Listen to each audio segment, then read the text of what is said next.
મોટી ડુગડોલ પ્રાથમિક શાળામાંથી food and drugs વિભાગે સેમ્પલ મેળવી તપાસ અર્થે લઈ જવાયા। મધ્યાહન ભોજન આરોગ્ય બાદ બાળકોની જીભનો બદલાયો હતો કલર।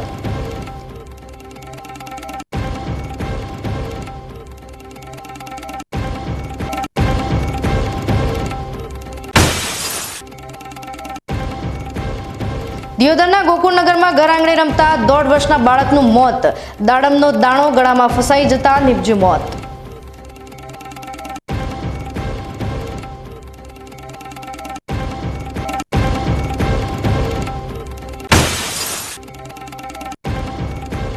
પાલનપુરની એરોમા કંપનીને લાગ્યું સીલ। 50 લાખ જેટલા બાકી વ્યવસાય વેરાને લઈ પાલિકાએ હાથ ધરી કાર્યવાહી।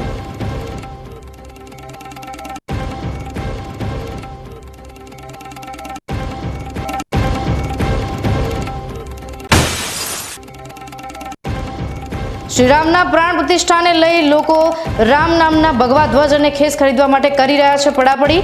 વેપારીઓ નફા વગર કરી રહ્યા છે વેપાર।